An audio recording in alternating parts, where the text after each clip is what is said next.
Sunday night, June 25th, for the second time in history, AEW and New Japan Pro Wrestling are coming together to put on Forbidden Door. Last year's Forbidden Door was a pretty good show for the most part, despite the fact that there were a lot of injuries that plagued the show. But I do think this time around, Forbidden Door, looking at this card, despite the fact there's only 4 matches so far announced for the card, I do think there will be more matches announced in the coming days. This is looking to be a really, really good show for AEW. And if AEW and New Japan plays their card right, this could be the best AEW show of the year. And we haven't even gotten to the All-In show in Wembley Stadium. So we're not going to waste any time. I'm going to get straight to it. We're going to kick off with the one match that a lot of people are actually calling the weakest so far on this Forbidden Door card. And that is Jungle Boy versus Sonata for the IWGP World's Heavyweight Championship. Obviously, Sonata threw out the open challenge. Jungle Boy accepted. And because Hook is his best friend now, Hook is going to be in Jungle Boy's corner. Now, granted, this match is really predictable. In no way, shape, or form is Jungle Boy beating Sonata. Come on now. Sonata's probably going to hold the championship for the rest of the year. But it should be a somewhat of a good match between both these guys. Jungle Boy, he's been, I don't want to say he's been teasing, but, he's been acting really heelish, these past couple of weeks. Don't be surprised if Jungle Boy, attacks Hook after the match or something out of frustration because he couldn't win the World Championship at Double or Nothing, and now he can't even win the World Heavyweight Championship from New Japan, the IWGP World Championship. So I got Sonata winning this one. I got Sonata retaining his title here.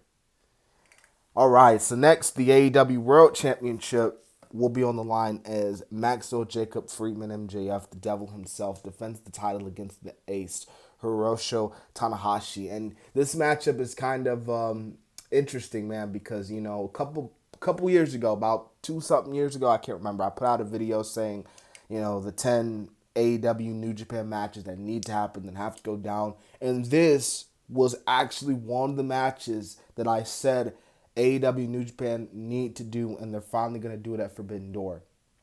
Granted, MJF was like, I'm not defending my title. I'm not showing up against this indie Fed promotion. But y'all know, some way or another, MJF, I could see him showing up. And, this is good. This is a really good matchup. Granted, Tanahashi may not be in his quote-unquote prime anymore, but this is going to tell a great story, a really good story of your typical babyface and heel, MJF being the heel that he is, Hiroshi Tanahashi being the pure babyface that everyone loves. Like, who doesn't love Tanahashi? Like, if you don't like Tanahashi, what the heck are you doing with your life? Seriously. But nah, man, Max is going to retain the title. He's going to cheat, do his typical stick. He's going to retain the title. But it should be a underrated one. I think they might have a sleepover match. Danielson and Kazuchika Okada. This match, man.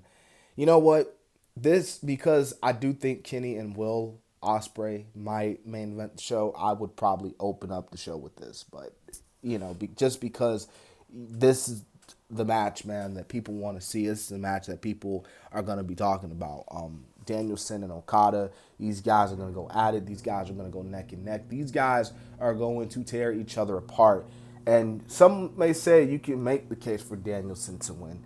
You can make the case for Okada to win. But one man has to get his hand held raised this night on June 25th. So I say give it to Okada. Why not? I honestly could see them saying, hey, Danielson, we're going to have Okada go over with the Rainmaker. And Danielson honestly wouldn't be mad at that. You know what I'm saying? Like, Danielson, I could see him having no problem putting the Rainmaker over. Yeah, and honestly, Danielson, I don't even think a loss to Okada would really hurt him, to be honest with you. But that's just me. So, Okada, I got him going over in this one. Oh, man. Kenny, so like I said, this got to be the main event right here. This match, some may say, is bigger than Okada and Danielson. Omega and Will Ospreay, man, too. They had an extraordinary match at the Dome back in January. I was proud to see that match. It was really cool to see how that match went about. This case, man, I say, oh man, because like again, you can make the case saying, well, if Kenny wins, maybe him and Ospreay can go one last time, maybe, and Wembley, or Ospreay wins, they can do that. I don't know. But either way, nonetheless, I think they should have Will Ospreay get it. I think they should have him win the championship, have him win back the U.S. Heavyweight Championship. And honestly, I don't even think Will Ospreay is going to get fully booed in Canada. Granted, yes, this is Kenny's home turf, but I don't think Will Ospreay is going to get fully booed, if you know what I mean. So, I think Will Ospreay wins here. They might. I don't know if they're gonna have another match at Wembley. I don't know.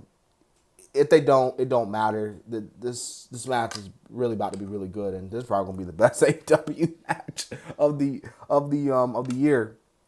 So yeah, man, Forbidden Door, like I said, is shaping up to be a really good show. And like I said, there will probably be more matches announced for the card later on tonight. I don't really see them just adding these 4 matches and that's it. I could definitely see them doing some tag matches, some more probably one-on-one matches. We'll see. But nonetheless, I hope you guys enjoyed my little predictions for Forbidden Door. This has been the Kid DC Wrestling. And so, yeah.